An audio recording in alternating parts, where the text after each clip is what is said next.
Welcome to news wise, میں ہوں عارفہ نور۔ ناظرین، آج بھی ہم پروگرام کے آغاز میں بات کریں گے الیکشنز کے حوالے سے، مگر معیشت کا کہاں تعلق ہے الیکشن سے؟ آبویسلی میرے خیال میں یہ ایک ایسا الیکشن ہے جس میں ساری گفتگو جو ہے یا کافی حد تک جو ہے وہ معیشت کے حوالے سے ہے۔ معیشت کی جو چیلنجز ہیں، جو مسائل ہیں، جو نئی حکومت کو کنفرنٹ کریں گے as soon as they take over, وہ بہت مشکل فیصلے سب کے خیال میں ہیں۔ اسی لیے بہت یہ بھی گفتگو ہوتی رہی، بات ہوتی رہی کہ مینیفیسٹوز کہاں ہیں، پولیٹیکل پارٹیز، سیاسی جماعتیں جو ہیں وہ اپنے مینیفیسٹوز میں کیا وعدے کریں گی یا کیا پلانز دیں گی کہ اس معیشت کو کس طرح وہ مینیج کریں گے۔ ابھی تک تفصیل سے مینیفیسٹوز سامنے تو نہیں آئے پاکستان پیپلز پارٹی کے علاوہ۔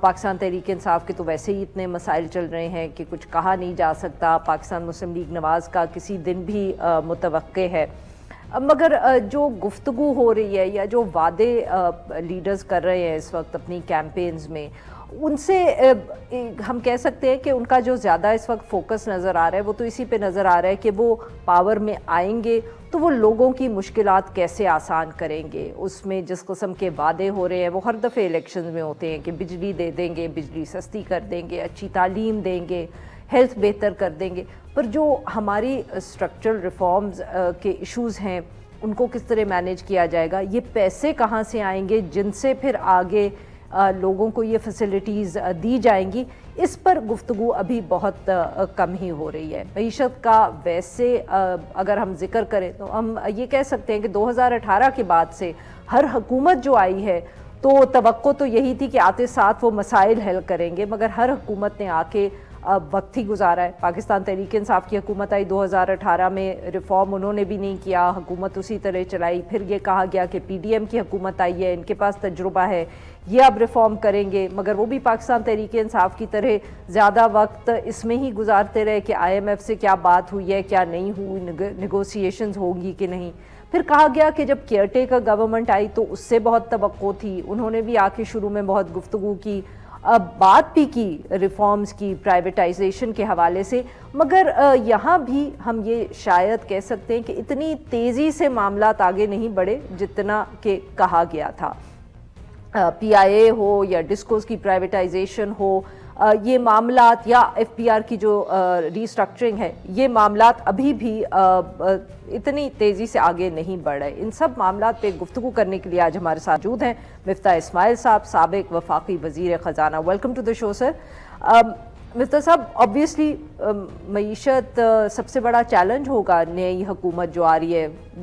نمبرز ایک دفعہ وہ پورے کر لیں اپنے، جو اب ہم نہیں کہہ سکتے کہ سمپل میجورٹی ہوگی، اتحادی حکومت بنے گی۔ اسحاق ڈار صاحب بھی گزشتہ روز ایک ٹی وی چینل پہ آئے، انہوں نے بھی یہی گفتگو کی کہ جی اب تو آئی ایم ایف کے پاس جانا تو انیویٹیبل ہے، مگر سر یہ تو اب ہم سب کو معلوم ہے کہ آئی ایم ایف کے پاس جانا انیویٹیبل ہے، بٹ یہ بتائیں کہ آئی ایم ایف کے پاس جب جائیں گے تو کتنا آسان یا مشکل ہوگا نیا پروگرام؟ اسٹینڈ بائی اگریمنٹ تو بہت جلدی ہو گیا تھا in a way, because nobody was expecting کہ یہ معاملہ طے ہو جائے گا۔ اس سے پہلے تو کافی نیگوسیشن جو تھیں وہ پھنس چکی تھیں۔ جی شکریہ۔ بخاطر نئی حکومت کے آنے کے بعد جو پہلی ترجیح ہونی چاہیے نئی حکومت کی، وہ آئی ایم ایف سے پروگرام کو ریوائیو کرنا۔ اس سے درمیان شاید اسی حکومت میں وہ ریویو شروع ہو جائے گا، سیکنڈ ٹرانچ تھرڈ ٹرانچ جو تھی تیسرے مہینے کی، اور یہ میرے خیال سے یہ ریویو جو ہے وہ انشاءاللہ ٹھیک ہو جائے گا۔ یہ اکتوبر سے دسمبر کے ڈیٹا کا ہے تو یہ ہو جانا چاہیے فروری میں۔ تو شاید یہ جانے والی حکومت یہ ریویو کر دے یا آنے والی حکومت سے ہی وہ ریویو کروائیں گے شاید، موسٹ لائکلی، اور اس کے بعد پھر نئے پروگرام کی بات شروع ہوگی۔ آئیڈیلی ہم کو ایک ہوم گراؤنڈ پروگرام لکھ لینا چاہیے، اور اگر یہ جو نئی حکومتیں آ رہی ہیں ان کے پاس اگر لوگ ہیں تو نئے پروگرام اپنا خود ہی ہوم گراؤنڈ لکھ دیں کہ بھئی یہ چیزیں ہم خود کریں گے۔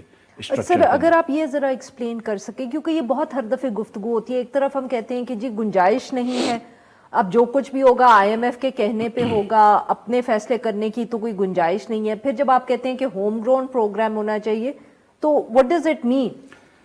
سو دو قسم کی چیزیں ہوتی ہیں، ایک اسٹرکچرل چینجز ہوتے ہیں اور ایک نمبرز کی باتیں ہوتی ہیں کہ نمبرز میں آپ یہ کہتے ہیں کہ خسارے کو اتنا سے اتنا کم کر دو یا ٹیکس کو ادھر سے ادھر بڑھا دو، یہ تو ایک نمبرز ہو گئے۔ ایک ہوتا ہے کہ ہم ریفارمز کی باتیں کریں کہ بھئی پیٹرول کی پرائس اگر ہم ہر ہفتے یا ہر 15 دن بڑھاتے ہیں تو ہم اس کو مارکیٹ پہ چھوڑ دیں کہ ہم پیٹرول کی پرائس میں انٹرفیئر نہیں کریں گے. یا ایک زمانے میں پی ٹی آئی کے زمانے میں یہ ہوا تھا کہ بھئی جو اوگرا اور نیپرا کا نوٹیفیکیشن ہوگا حکومت اسی کو نوٹیفائی کر کے پرائس کر دے گی, لیکن اس پہ عمل نہیں ہوتا, تو ہم اس کو بھی کوئی آٹومائز کر دیں. اس پہ ہم یہ بات کر سکتے ہیں کہ ہم نچکاری کریں گے. یہ ایک اسٹرکچرل ریفارم ہے کہ نہ صرف ہم نچکاری کریں گے پی آئی اے وغیرہ کی, بلکہ ڈسٹریبیوشن کمپنیز کی, گیس کی اور بجلی کی ڈسٹریبیوشن کمپنیز کی ہم نچکاری کر دیں گے. ایک ریفارم یہ ہو سکتا ہے کہ ہم بات کریں کہ ہم ایگریکلچر کے اوپر اور پراپرٹی کے اوپر اور دیگر سروسز کے اوپر ٹیکس لگائیں گے اور اس ٹیکس نیٹ کو پھیلائیں گے. ہم یہ بھی بات کر سکتے ہیں کہ ہم این ایف سی ایوارڈ کے اندر جو ہے وہ چینجز لے کر آئیں گے. تو بہت سارے اسٹرکچرل ریفارمز ہیں. کیا آپ خود ہی اناؤنس کر دیں یا آپ آئی ایم ایف کو کہیں کہ یہ ہم کر لیں گے؟ ہم اناؤنس بھی کر دیں کہ ہم یہ کرنا چاہتے ہیں اور آئی ایم ایف کو بھی بتائیں, اور یہ پارٹ آف دا پروگرام ہو جائے تو یہ اسٹرکچرل بینچ مارکس ہو جائیں گے. تو اس سے آئی ایم ایف کو بھی کانفیڈنس آئے گا کہ یہ لوگ سیریس ہیں ریفارمز کے بارے میں. تو سر اگر میں یہاں آپ سے پوچھوں کہ جب کیئر ٹیکر حکومت آئی تھی تو بہت سارے یہ جو آپ گفتگو کر رہے ہیں یہ ہمیں سنائی دی تھی. انہوں نے کہا ہم پی آئی اے کو پرائیویٹائز کر دیں گے, ڈسکوز کے متعلق گفتگو ہوئی کہ ان کا بھی کچھ کر کے جائیں گے, ایف بی آر کی ریسٹرکچرنگ, پھر ہمیں ریسنٹلی یہ بھی کہا گیا ہے کہ ریٹیل کے اوپر ٹیکس لگے گا, scheme similar to I think what you had proposed earlier. تو یہ سارا ہوم گرون ریفارم ہی آپ اس کو کہیں گے؟ یہ ہوم گرون بھی ہے. اس پہ جیسے کہ وہ ڈسکوز کے اندر کوئی پرائیویٹ سیکٹر کی پارٹنرشپ لے کر آئیں یا مینجمنٹ لے کے آئیں, یہ ورلڈ بینک کی بھی کافی عرصے سے خواہش ہے. فیلنگ فرسٹ پریفرنس تو یہ ہے کہ ہم پرائیویٹائز کر دیں, وہ نہیں کر سکتے تو کم از کم پرائیویٹ سیکٹر کو مینجمنٹ دے دیں. میں اس سے حق میں نہیں ہوں. میں سمجھتا ہوں کہ پرائیویٹ سیکٹر کو صرف مینجمنٹ دینے سے کوئی فائدہ نہیں ہوگا, ان کے پیسے لگنے چاہیے تاکہ ان کو نفع اور نقصان ہو. تو یہ ہونا چاہیے. دیکھیں پرائیویٹائزیشن کا جو قانون ہے, اگر آپ کسی پرائیویٹ سیکٹر کمپنی کو دیں گے تو 460 دن لگیں گے. تو ان کے پاس 460 دن تو تھے نہیں کیئر ٹیکر کے پاس, تو وہ نہیں ہو سکتا تھا ماں سوا اس کے کہ وہ جی ٹو جی میں بیچ دیں کسی لیٹس سے گلف کی کسی حکومت کو. تو وہ اگر پی آئی اے کو لینے کے لیے تیار ہیں نہیں مجھے نہیں پتا, مجھے ذرا سا ڈاؤٹ ہے. لیکن اگر میں لیکن میرا ڈاؤٹ جو ہے وہ فواد صاحب کی ایبلٹی پہ نہیں ہے, ان کی ولنگنس پہ ہے گلف کی. لیکن اگر کوئی کر سکتا ہے تو فواد کی کوشش کر سکتے ہیں. بٹ یہ جو پروگرام تھا جو شہباز شریف نے پیرس میں جا کے ریوائیو کیا, آپ کو پتا ہے کہ پروگرام فروری سے جون تک ڈاما ڈول رہا. تو جون میں جب شہباز شریف نے ریوائیو کیا تو یہ تو 9 مہینے کا اسٹینڈ بائی ایگریمنٹ تھا. There was no structural reform. اس میں تو کچھ نمبرز تھے کہ آپ کو یہ نمبرز پورے کرنے ہیں, سمپل ایز دیٹ. وہ سر وہ نمبرز آپ کہتے ہیں نا کہ وہ سمپل ایز دیٹ, بٹ وہ بیسکلی لوگوں کا تو کچومر نکل جاتا ہے نا, بیکاز ہماری بجلی گیس کی قیمتیں جو ہیں وہ بڑھتی چلی گئی ہیں. اب آپ مجھے بتائیں کہ جب یہ جو کہتے ہیں کہ اگلا پروگرام جو ہوگا ای ایف ایف یہ مشکل ہوگا, تو یہ مشکل عام لوگوں کے لیے ہوگا یا یہ مشکل حکومتوں کے لیے ہوگا؟ Because the easiest thing for a government is to increase the tariff and let the people deal with it. And پھر ٹی وی پہ آ کے تھوڑا سا رونا دھونا سبھی کر لیتے ہیں. So آپ اس بات کو مانیں یا نہ مانیں, تسلیم کریں یا نہ کریں, لیکن سیاسی لیڈران کو آپ یہ نہیں کہ وہ عوام کا دکھ میں شریک ہوتے ہیں, لیکن مجبوراً کیونکہ عوام سے ان کو ووٹ لینا ہوتا ہے تو وہ ضرور عوام کی ویلفیئر کو دیکھتے ہیں. تو یہ ریٹ بڑھانے, چاہے وہ پرائیویٹ انڈیویجولس کے ٹیکسیشن کے ریٹ بڑھانے ہوں یا بجلی یا گیس کے نرخ بڑھانے ہوں, یہ پرائیویٹ سیکٹرز کو, یہ پولیٹیکل حکومت کے لیے بہت مشکل ہوتا ہے یہ کرنا. سر پرائیویٹائزیشن کرنی آسان ہوتی ہے؟ پرائیویٹائزیشن کرنی ریلیٹیولی ایزی ہے. Sir then why has nobody been able to do it? 2008 مجھے بتائیں مشرف صاحب کے بعد کون سی پرائیویٹائزیشن ہوئی ہے؟ 4 حکومتیں آ کے جا چکی ہیں. کوئی خاطر خواہ کوئی چیز نہیں ہوئی ہے. تو پھر سر بجلی اور گیس کی قیمتیں تو بڑھتی رہی ہیں. بالکل بڑھتی رہی. تو پھر آپ مجھے بتائیں کہ آسان کیا ہے اور مشکل کیا ہے؟ دیکھیں میڈم, میں بات کر رہا ہوں کہ جب آپ ٹیکس بڑھاتی ہیں, جیسے کہ ٹیکس پیئرز عام سیلریڈ کلاس پہ, جس پہ میں بھی اس خطہ میں شامل تھا کیونکہ آئی ایم ایف نے بہت فورس کیا تھا, حالانکہ شہباز صاحب نہیں چاہ رہے تھے کہ میں ٹیکس ریٹ بڑھاؤں اور مجھے بھی دل نہیں تھا, لیکن ہم کو یہ ٹیکس ریٹ بڑھانے پڑے. اس سے بہت زیادہ لوگوں کو تکلیف ہوئی ہے. کیونکہ ریٹیل پہ آپ نے ٹیکس نہیں لگایا نا, آپ نے ہمارا بڑھا دیا. میں آپ سے کہہ رہی ہوں نا, ریٹیل پہ بھی میں نے ٹیکس لگایا. اچھا سر وقت کم ہے, بٹ دیکھیں it's easy for governments. Privatisation نہیں ہوئی, بجلی گیس کی قیمتیں بڑھانی, انکم ٹیکس بڑھانا, یہ آسان ہے حکومتوں کے لیے. آسان نہیں ہوتا ہے میڈم, لیکن جو میری گزارش ہے کہ پرائیویٹائزیشن اس لیے بھی نہیں ہوئی کہ لوگوں کی سوچ اس میں صحیح نہیں تھی, ویژن صحیح نہیں تھا, اور شیورلی دیکھیں جو 8,000 لوگ پی آئی اے میں کام کرتے ہیں وہ ظاہر ہے ہمارے بھائی بہن ہیں، ان کو بھی گھبراہٹ ہوتی ہے، تو آپ ان کو ری ایشور کر دیں کہ آپ کی نوکری رہے گی یا آپ کو گولڈن پیراشوٹ یا جو بھی ملے گا، اور اس کے بعد آپ پرائیویٹائز کر دیں گے تو اس کا اتنا ایک آدھ سال میں اس کا اتنا فائدہ ہوگا. آپ ایئر انڈیا کی مثال دیکھیں کہ جب ٹاٹا کو بیچا تو انہوں نے 200-250 جہاز نئے خرید لیے، اس سے کتنی امپلائمنٹ بڑھے گی.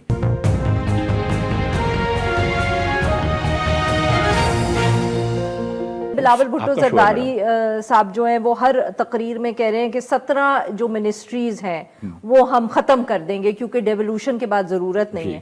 سر پاکستان پیپلز پارٹی کی حکومت میں اپنے اتحادیوں کو اکوموڈیٹ کرنے کے لیے جہاں NFC جہاں انہوں نے 18th امینڈمنٹ پاس کی، ساتھ میں انہوں نے ان منسٹریز کو رکھا کیونکہ PMLQ کو MQM کو سب کو اکوموڈیٹ کرنا تھا، اور اس کے بعد ہر حکومت جو آئی اس نے یہی پروسیس کیا.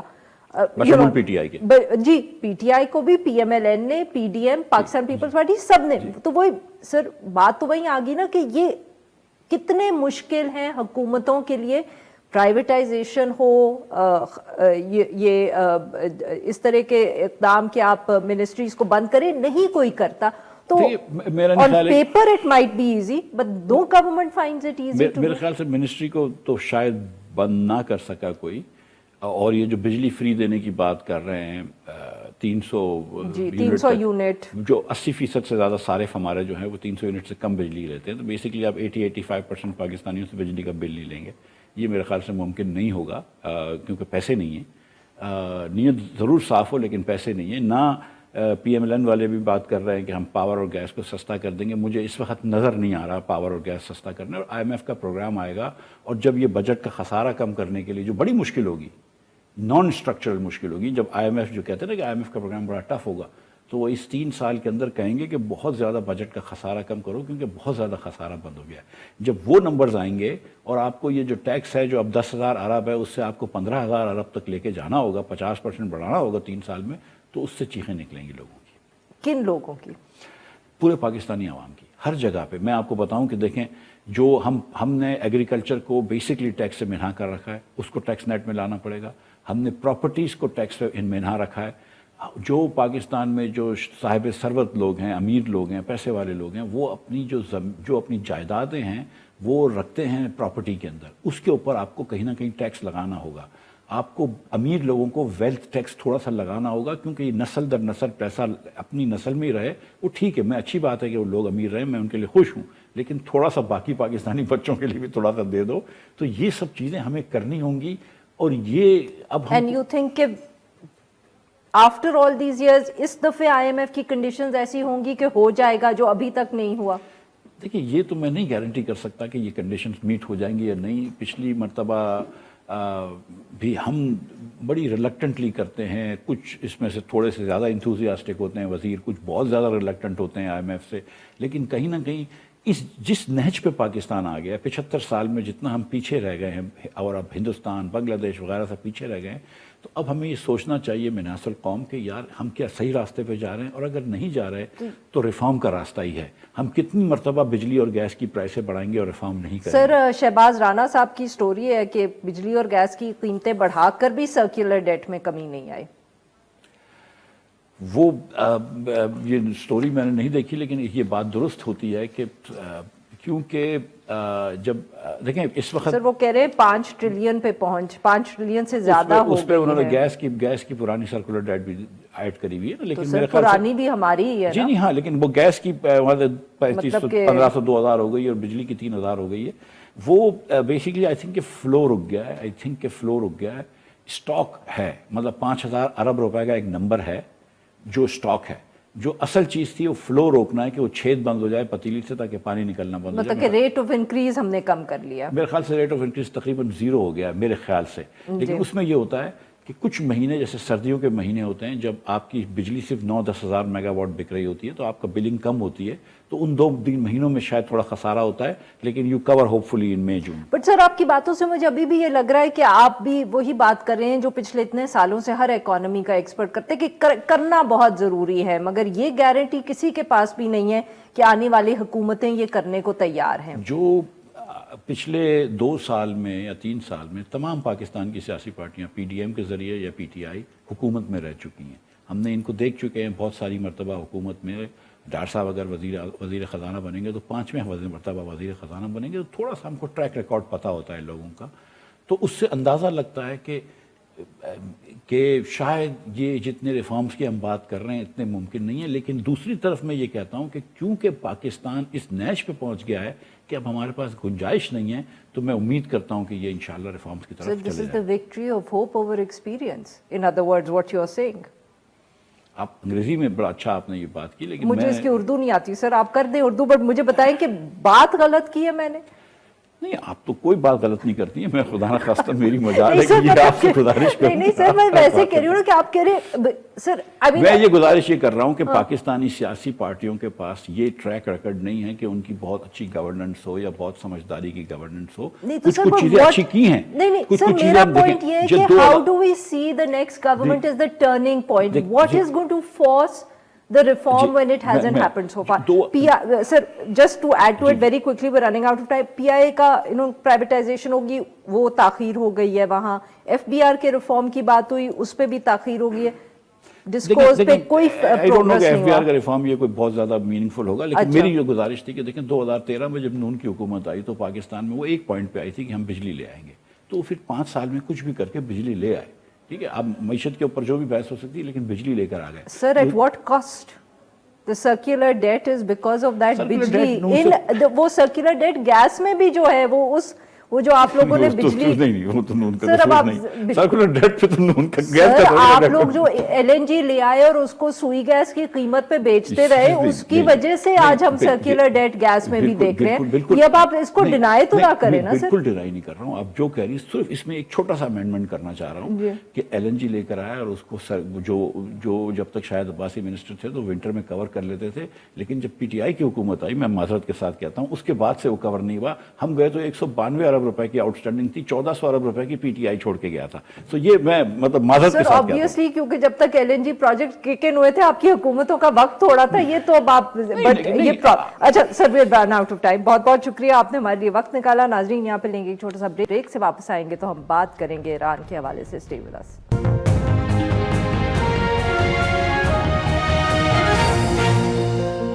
ویلکم بیک ناظرین. پروگرام کے اس حصے میں ہم ذکر کریں گے جو گزشتہ روز ہم کہہ سکتے ہیں ایرانی سیکیورٹی فورسز نے پاکستان کی فضائی حدود کی خلاف ورزی کی اور پاکستان میں میزائل سے حملہ کیا. ان کی جو سرکاری نیوز ایجنسی ہے اس کی خبر میں یہ دعویٰ کیا گیا ہے کہ یہ جو حملہ ہوا تھا پاکستان کے صوبے بلوچستان میں, جیش العدل نامی جو ایک تنظیم ہے اس کے ٹھکانوں پر میزائل مارے گئے ہیں. پاکستان کی طرف سے بھی جو ہے وہ ریاکشن سامنے آیا ہے. انہوں نے اپنا جو ہمارا پاکستان کا سفیر تھا ایران میں اس کو واپس بلا لیا ہے, اور جو ہائی لیول کانٹیکٹ سے دونوں ممالک کے درمیان ان کو بھی فار دا مومنٹ سسپینڈ کرنے کا اعلان کیا ہے. اس سارے معاملے پہ گفتگو کرنے کے لیے آج ہمارے ساتھ موجود ہیں عبدالباسط صاحب, ماہر سیکورٹی امور ہیں, سنگاپور یونیورسٹی سے ان کا تعلق ہے, اور ہمیں جوائن کیا ہے جاوید حسین صاحب نے, سابق سفیر ہیں پاکستان کے. ویلکم ٹو دی شو جینٹلمن. جاوید صاحب, آپ سے گفتگو کا آغاز کریں گے. سر, بہت ایک ہم کہہ سکتے ہیں سرپرائزنگ یہ اٹیک تھا, بیکاز مڈل ایسٹ میں ایک سچویشن جو ہے وہ ہمیں نظر آ رہی ہے, وہاں ایسکلیشن ہو رہی تھی ایران کا اس حوالے سے. سیریا میں اور عراق میں بھی انہوں نے حملوں کا کہا, مگر پھر پاکستان میں بھی. یہ سر کچھ ہمیں سمجھائیں کہ جو مڈل ایسٹ میں سچویشن ہے اس سے اس کا تعلق ہے, یا ایران پاکستان کو کوئی پیغام دے رہا ہے؟ How do you explain this decision by the Iranians? جی یعنی آنیسٹلی اور فرینکلی اسپیکنگ, یہ جو میسائل اور ڈرون اٹیک ہوا ہے کل رات کو ایران کی طرف سے ہمارے پنجگور کے علاقے میں, یہ ایک ٹوٹل سرپرائز تھی اور کوئی اس کو ایکسپیکٹ نہیں کر رہا تھا, خاص طور پہ اس لیے کہ دونوں والے کے درمیان چینلز آف کمیونیکیشن اوپن ہیں. کل کو ہمارے وزیر اعظم صاحب کی ڈیووس میں ایرانی فارن منسٹر سے میٹنگ ہوئی, اور کل ہی میرے خیال میں اف آئی ریممبر کریکٹلی یہ اسٹریٹ آف ہرمز میں پاکستانی اور ایرانی نیوی کے جوائنٹ ایکسرسائز ہوئی ہیں, اور ویسے بھی ہائی لیول پہ وزٹس ہو رہے ہیں. ریسنٹلی ایران کا جو اسپیشل انوائر آن افغانستان ہے اس نے ہمیں اسلام آباد اپنا وزٹ کیا ہے. سو دونوں ممالک کے درمیان یہ گفتگو کا سلسلہ جاری تھا. تو اس میں یہ جارحانہ اقدام جو ہے، جیسے اپنے ہمارے فارن آفس نے بڑا درست کہا کہ یہ بالکل نان ایکسیپٹیبل ہے اور اس کی کوئی جواز نہیں بنتا. اور اگر کوئی مسئلہ تھا بھی ایران کی طرف سے کوئی شکایت تھی تو وہ سفارتی چینل کے ذریعے اس کو حل کرنے کی کوشش کرنی چاہیے تھی. تو اس لحاظ سے ہمارا جو ریئیکشن تھا وہ سرپرائزنگ ایونٹ فار یو. جی وہ اٹ واز آف جی کورس عبدالباسط صاحب، سر آپ نے جاوید حسین صاحب کی بات سنی؟ وہ کہہ رہے ہیں کہ بالکل ایک اچانک ایک چیز ہوئی، it was a big surprise. پر سر اگر میں آپ سے کہوں کہ یہ ماضی میں بھی اس طرح کے واقعات ہو چکے ہیں ایک آدھ دفعے پہلے بھی، تو کیا یہ ہم ان کا ہی تسلسل ایک دیکھیں؟ ایسا ہوا ہے آئی تھنک نومبر 2012 اور نومبر 2013 میں بھی ایسا ہوا تھا، اٹیکس ہوئے تھے اور پھر ایرانی فورسز کی ایک ریٹیلیشن یہاں پہ تھی. 2014 میں بھی کافی ٹینشنز اس پہ بڑھیں اور اب دوبارہ. لیکن یہ جو ایسکیلیشن ہے یہ ایک میجر ایسکیلیشن ہے. پہلے جو بھی تھا وہ اگر کوئی سٹرائکس تھی بھی تو وہ اوپن فیلڈز میں جا کے گرتی تھی، کوئی کیجویلٹیز نہیں تھی یا اس طریقے سے، یعنی اتنے میزلز اور ڈرونز، کامیکازی ڈرونز کا آ جانا یہ انپریسیڈنٹڈ ہے. اور یہ پھر IRGC جو ان کی فورس ہے وہ اس نے اس کو ان کی جو ریلیٹڈ نیوز ایجنسیز تھیں انہوں نے رپورٹ بھی کیا. تو یہ ایک میجر ایسکیلیشن ہے. ایک کیا بھی ہے اور دوسرا مجھے کوئی کہہ رہا تھا کہ بیلسٹک میسائل بھی شاید پہلی مرتبہ استعمال ہوئے سے پہلے ڈرونز اٹس اے میجر ایسکیلیشن. اور جیسے جاوید صاحب کہہ رہے تھے سرپرائزنگ اور انپرووکڈ ہے. تو یہاں پہ پرابلمز تو بارڈر ایریاز میں رہے ہیں، وہ چاہے افغانستان پاکستان کا بارڈر ہو، ایران پاکستان کا بارڈر ہو. یہاں پہ بارڈر کی جو پورس نیچر ہے اور یہاں پہ جس طرح کے ایتھنک اور ایڈیولوجیکل ایشوز اور سیکٹیرین ایشوز رہے ہیں، تو یہ جو ملیٹنٹ گروپس یا نان سٹیٹ ایکٹرز ہیں on both sides of the border یا تینوں کنٹریز کے جو بارڈرز ہیں ان میں یہ کراس بارڈر ایک ملیٹنسی چلتی رہتی ہے. ان کے ایتھنک کنیکشنز بھی ہیں، ان کے جیوگرافیکل کنیکشنز بھی ہیں. تو یہ ایشوز تو یہاں رہتے ہیں. تو جو چینلز تھے ان پہ ایشوز کو اٹھانا چاہیے تھا. لیکن آئی تھنک اس کا ایک جو گریٹر مڈل ایسٹرن ریجن کے اندر ٹینشنز ہے اس سے تعلق اس طرح ہے کہ آئی تھنک ایک تو ایران کے 2 اٹیکس ایران میں ہوئے بڑے، ایک دسمبر میں جیش العدل نے کیا اور ابھی ایک ریسنٹلی ہوا تھا. اور پھر ان کے جتنے پراکسیز ہیں جن کو ایکسس آف ریزسٹنس کہا جاتا ہے اس پہ بھی اب امریکی اٹیک ہو رہے ہیں. تو وہاں پہ ایک ٹینشن چل رہی تھی. تو میرا خیال ہے for domestic public consumption Iraq, Syria اور پھر پاکستان میں یہ کیا انہوں نے. اور میرا خیال ہے یہ کر کے سگنل وہ 2-3 فرنٹ پہ دے رہے ہیں. ایک پبلک کنزمپشن جیسے میں نے کہا، دوسرا وہ جو ایکوریسی ہے اور جس طرح کی ویپنز انہوں نے یوز کی، بیلسٹک میزلز کی، کامیکازی ڈرونز کی، اس سے وہ اپنی کیپیبلٹی کو سگنل کر رہے ہیں to the US and other force and Israel in the region. And I think اس کا آکسی جو سگنل ہے وہ ان کے پراکسیز کو ہے کہ اگر ان پہ اٹیک آ رہا ہے تو ایران ہیز دا کیپیبلٹی اور ایران رسپونڈ کر سکتا ہے. تو آئی تھنک ایران ایک ڈیسپریٹ سچویشن میں آیا ہوا تھا. تو اس نے پھر یہ ان کنٹریز کو دیکھ کے ان تھیٹرز پہ کیئرفلی اس نے اپنی کیپیبلٹیز کو ایگزیکیوٹ یا ان کو ایگزیبٹ کرنے کے لیے جو ہے یہ کیا ہے. تو یعنی کہ سر very quickly before I go on break, یہ اس سے زیادہ شاید پاکستان کے حوالے سے آپ کے خیال میں ایران ایسکلیٹ نہ کرے؟ Very quickly. میرا خیال ہے دونوں ملک نہیں کریں گے کیونکہ پاکستان میں الیکشنز آ رہی ہے. تو آن دا ڈپلومیٹک فرنٹ تو پاکستان ریٹیلیٹ کرے گا، اس کو ٹیک اپ کرے گا اور جو بھی ریلیونٹ چینلز ہیں اس پہ اپولوجی بھی شاید ان سے سیکھ کرے گا. لیکن آن دا سیکیورٹی فرنٹ ابھی نہیں، کیونکہ یہاں پہ اور ایران بھی نہیں کرے گا. جی ناظرین، یہاں پہ لیتے ہم ایک چھوٹا سا بریک، رائٹ بیک، اور ہم اپنے مہمانوں سے گفتگو جاری رکھیں گے. Stay with us.